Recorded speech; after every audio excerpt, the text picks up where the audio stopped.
quick notes at the top in case you decide this is a strategy you might want to use. So in this strategy, what we're going to do is we're going to read the passage really quickly before we even look at the questions, okay?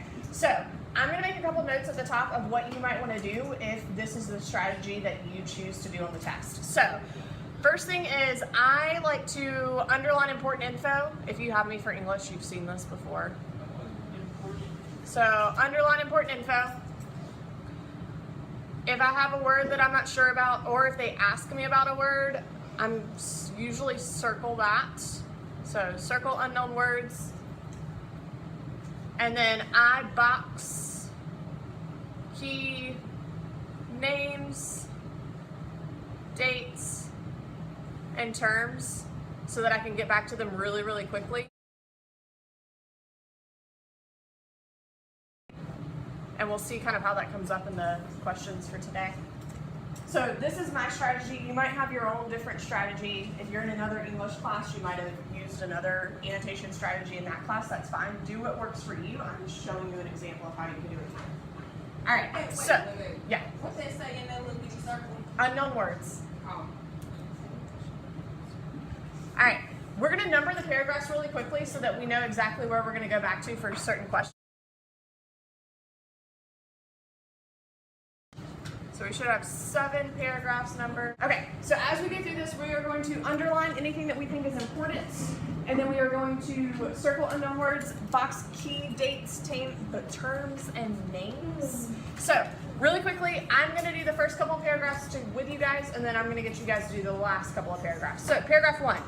There was only one source of beauty and light for me my 9th grade year. So that's going to give us a kind of time frame. So I'm going to put a box around 9th grade year.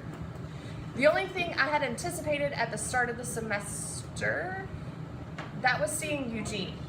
In August, Eugene and his family had moved into the only house on the block that had a yard and trees. So we got a key person here, Eugene. And something unique about his house is that it's the only one, so the only house on the block that had a yard and trees. So something that sets it apart. Ooh, they must be in the city. That's a good idea. I could see his place from my bedroom window in L building. So I'm going to put a box around L building.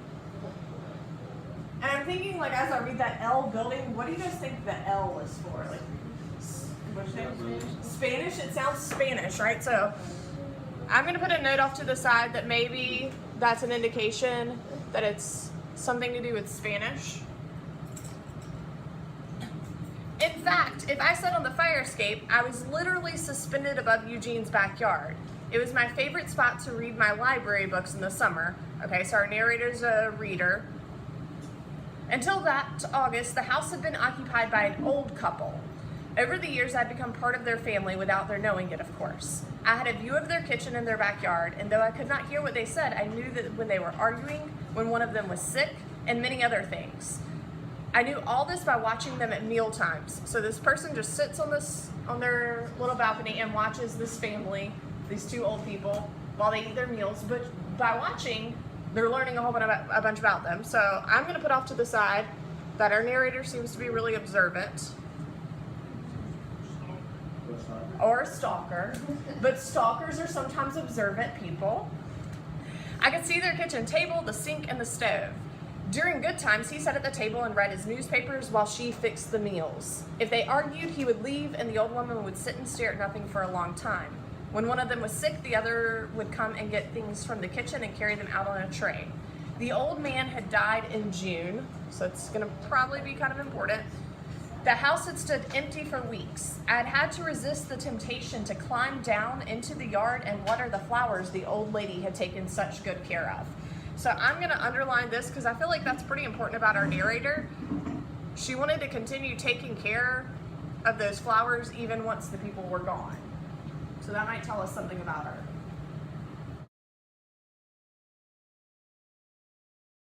All right, paragraph 2. By the time Eugene's family, okay, so now it's transitioning back to Eugene. So by the time Eugene's family had moved in, the yard was a tangled mass of weeds. The father had spent several days mowing, and when he finished, from where I sat, I didn't see the red, yellow, and purple clusters that meant flowers to me.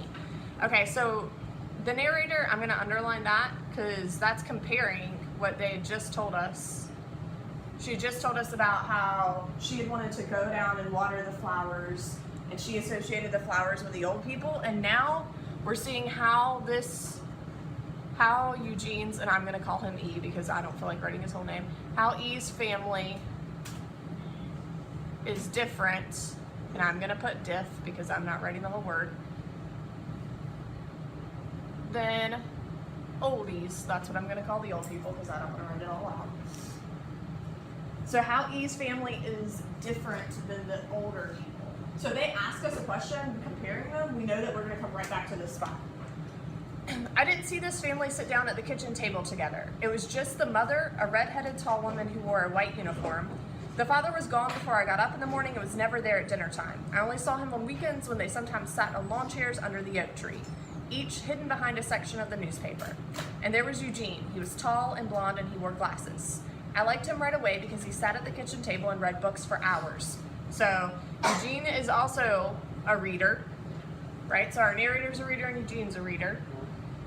That summer, before we had even spoken one word to each other, I kept him company on my fire escape. Okay, so what do you guys think about their family so far? Do they spend time together? No, how do we know that they don't spend time together? Son's by himself too. Okay, so the son's by himself, the mother and the father aren't really ever at the table together, the dad's always at work. So I'm gonna put off to the side, no true family time.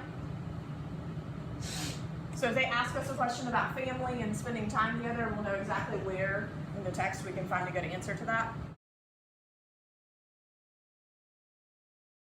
So we've gotten this background about who used to live in the house, who lives in the house now, and now we're going to actually see some narrative happening. And so I want you guys to read paragraphs 3, 4, and 5 really quickly, and I want you to mark what you think is important.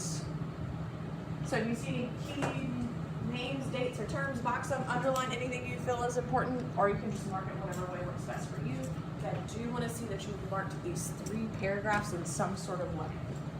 I'm going to give you guys 4 minutes.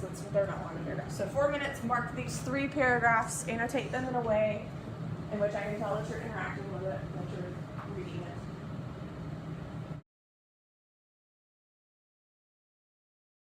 Alright, based on paragraph 3, tell me one word to describe the narrator. What's one word that we could use to describe the narrator based on that paragraph? Okay, so stalkerish. Let's look specifically in that paragraph. Why would you call the narrator stalkerish? Because they put Okay, so she's like plotting to run into him. That's a little stalkerish. What's another word that we could use to describe the narrator? observant. Observant. Any other words? Would you say that this narrator one of the reasons she might be stalkerish is because she might be shy? Maybe. Maybe in love, maybe shy. I think that she might be kind of shy. I think that might be why she's just kind of like trying to run into him because she's afraid to just walk up to him. All right, paragraph 4 is their first interaction, right? So I'm gonna write off to the side, first interaction, so that if they ask me a question about the first interaction, I know exactly which paragraph to go back to.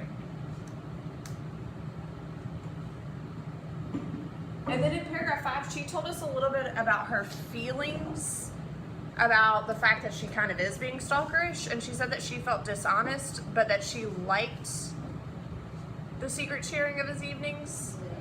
And so I underlined that last sentence right there because I felt like it was pretty important that she's kind of admitting like what I'm doing isn't necessarily the most honest thing.